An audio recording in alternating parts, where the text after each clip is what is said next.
ഈ വർഷത്തെ മികച്ച കുട്ടി കർഷകനുള്ള സംസ്ഥാന അവാർഡ് ജേതാവ് പാറശാല സ്വദേശി അക്ഷയുടെ കൃഷിത്തോട്ടം കാണാം.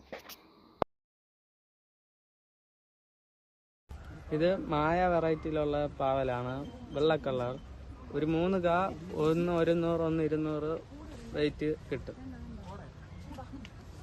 ഇത് ഫെറമോൺ ട്രാപ്പാണ്, മെലൺ ഫ്ലൈനെ പിടിക്കാൻ വേണ്ടിയിട്ടാണ് അത് ഉപയോഗിക്കുന്നത്.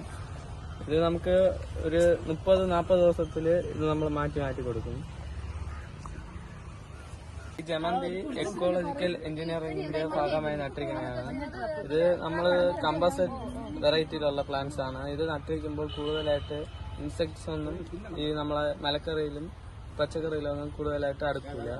ഈ നീര് വിറ്റുന്ന ഇതൊന്നും കൂടുതലായിട്ട് വരില്ല. ഇത് നമ്മളിപ്പോൾ പ്രധാനമായിട്ടും വാഴയിൽ ഏത്തൻ, കപ്പ, രസകദളി, മോറീസ്, പാളയംകോട്ടൻ എന്നിവയാണ് നടുന്നത്.